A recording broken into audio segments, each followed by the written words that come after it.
Every gilded cage is built with walls of comfort. The only question is what you're paying for them.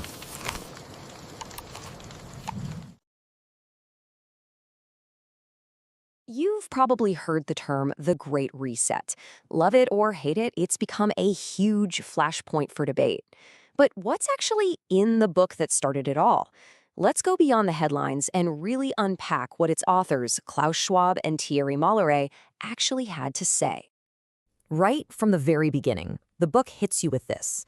It's a pretty startling claim, isn't it? The whole point they're making is that the pre-pandemic normal was already kind of broken. And this crisis, it wasn't just a bump in the road, it was a point of no return. So that's really the core of their argument. The pandemic wasn't just a temporary blip.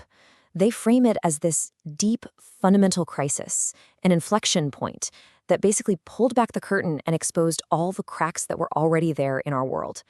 From social divides to problems with global cooperation. And it's this exact moment of crisis that sets the stage for their central and, let's be honest, most controversial concept. So let's get to it. What exactly do they mean by the Great Reset? Now, this part is absolutely crucial to understanding their perspective. They don't present the Great Reset as some top-down, fixed master plan. Instead, they frame it as a choice that's facing humanity. They see this crisis as a rare and brief window of opportunity to steer our world in a different direction, one that's more inclusive and sustainable.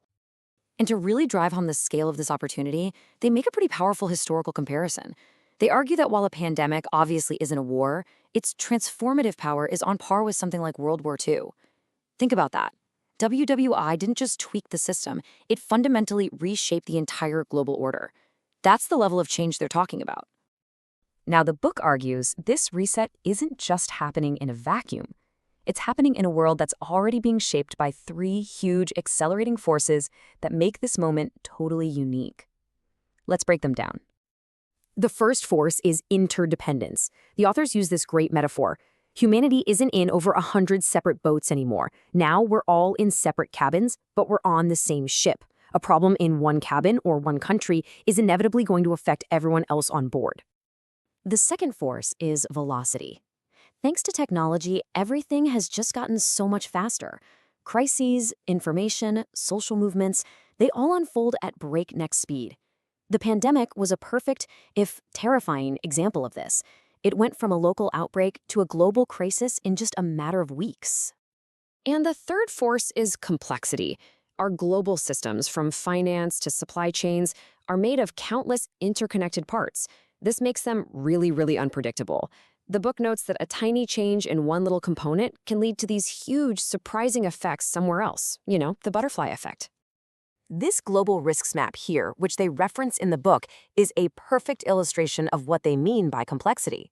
You can literally see how a single risk, like an infectious disease, is tangled up with everything else: social instability, financial crises, you name it. It shows how one little spark can ignite a fire across the whole system. Okay, so that's the why, but what would this reset actually look like? This is where the book moves from theory into practice, exploring some really tangible shifts for our societies and our economies. One of the major predictions is the return of big government. The way they see it, the pandemic caused this fundamental shift where people started demanding more protection from the state.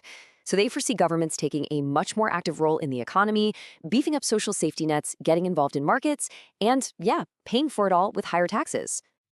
The book then asks this really fundamental question, one that challenges the very core of modern economics. It suggests that this big disruption gives us a chance to move beyond what they call the tyranny of GDP growth and really think about what we value as progress. And as one potential alternative, they point to models like the donut economy. The goal here isn't just endless growth, it's about finding balance. The sweet spot is the donut itself, where we provide a solid social foundation for everyone, meeting all those essential needs while staying within our planet's ecological limits. It's a shift from just growing to actually thriving. So ultimately, the book's conclusion is that we are at a massive crossroads. The future isn't predetermined. Instead, we're facing a stark choice between two very, very different paths forward. And here are the two paths they lay out. The first is to actually seize this opportunity for a reset and build a world that's more equitable and sustainable. The second path? Well, that's just slipping back into the old ways, creating a normal that's even more fragile, more unequal, and more vulnerable to the next crisis. And so, the book leaves us with this final, provocative challenge. It doesn't claim to have all the answers. Instead, it argues the pandemic gave us a rare chance to ask better questions about the world we want. The future isn't set. As the authors conclude, the choice is ours.